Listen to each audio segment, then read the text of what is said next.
গেছলাম সিলট বন্দরে, দেখলাম লাল্লির বাতি রে, প্রতি ঘরে ঘরে জ্বলে আনন্দ লাগে শাহজালালের দরবারে।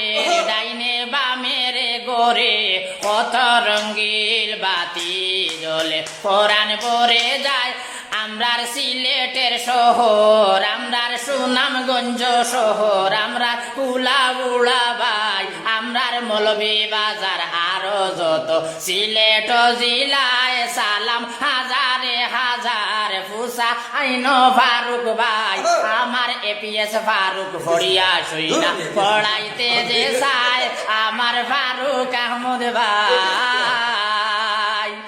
লেখাপড়া জানি না তো সে আমারে জানায়, পড়িয়া শুইরা কত আনন্দ যে মরে দিয়া যায়। এইরকম পড়াশোনায় আমিও যে চাই, আমার ফারুক ভাইয়ে সুন্দর হইরাও জানায়, আমরা পড়িয়াও যাই, আমরা সালামও জানাই। অত সুন্দর কমেন্ট করছ কি বল